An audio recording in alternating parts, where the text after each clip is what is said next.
song. It's a song written by Baynham, for those of you who know. There are those who like their wine because it adds sophistication to the hearty meal they're serving to their friends. And there are those who like their wine because it helps in the creation of that party feel on which so much depends. And there are those who like their wine to come from eastward-facing chateaux on the plateaus of Lorraine and all that bunk. But their motives are not mine, and I like lots and lots of wine, and I like it 'cause it gets me drunk.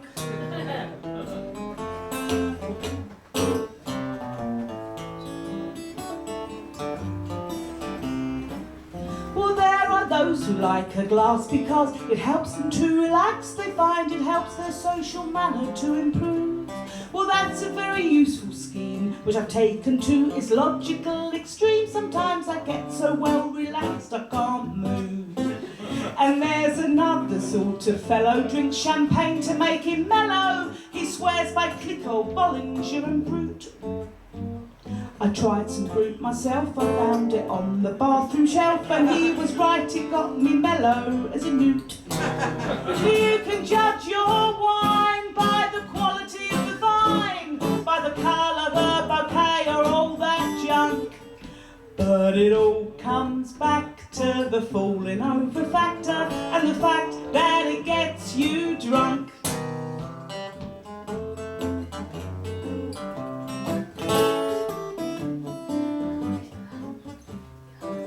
Well, there are those who like to think that it's important what you drink. They haven't got an inkling what it's all about.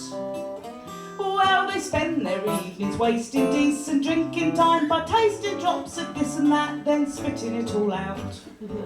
Well, they pass along the table street, they even read the label. They say things like, it's a shame the cork has shrunk, or fruity nose, or too much tannin, when they ought to get a man in who appreciates a chance to get drunk.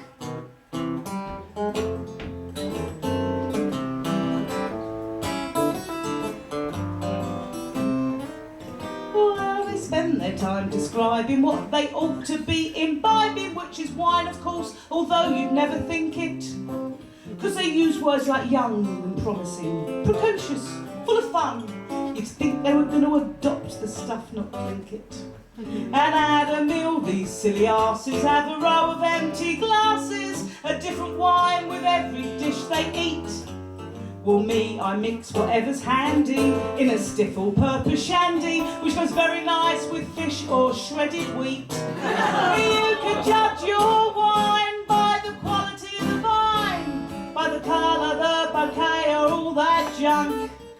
But it all comes back to the falling over factor, and the fact that it gets you drunk.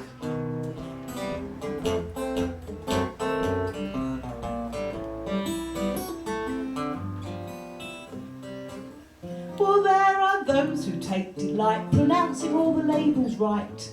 They roll their R's and do those German glottals. Well, me, I couldn't give a monkey's, 'cause the stuff for getting drunk is on the inside, not the outside of the bottle. So if you have a cheese and wine, invite your friendly Philistine. Call me drunkard, call me sot, or call me wino. What do I know? You'll find me in the kitchen. I'll be giggling and twitching, having a sup and throwing up across your lino. You can judge your wine by the quality of the vine, by the colour, the bouquet, if you insist. But it all comes back to the falling over factor, and the fact that it makes you misty-eyed and mellow, makes you maudlin, mawkish, miserable and pissed. Go on, son.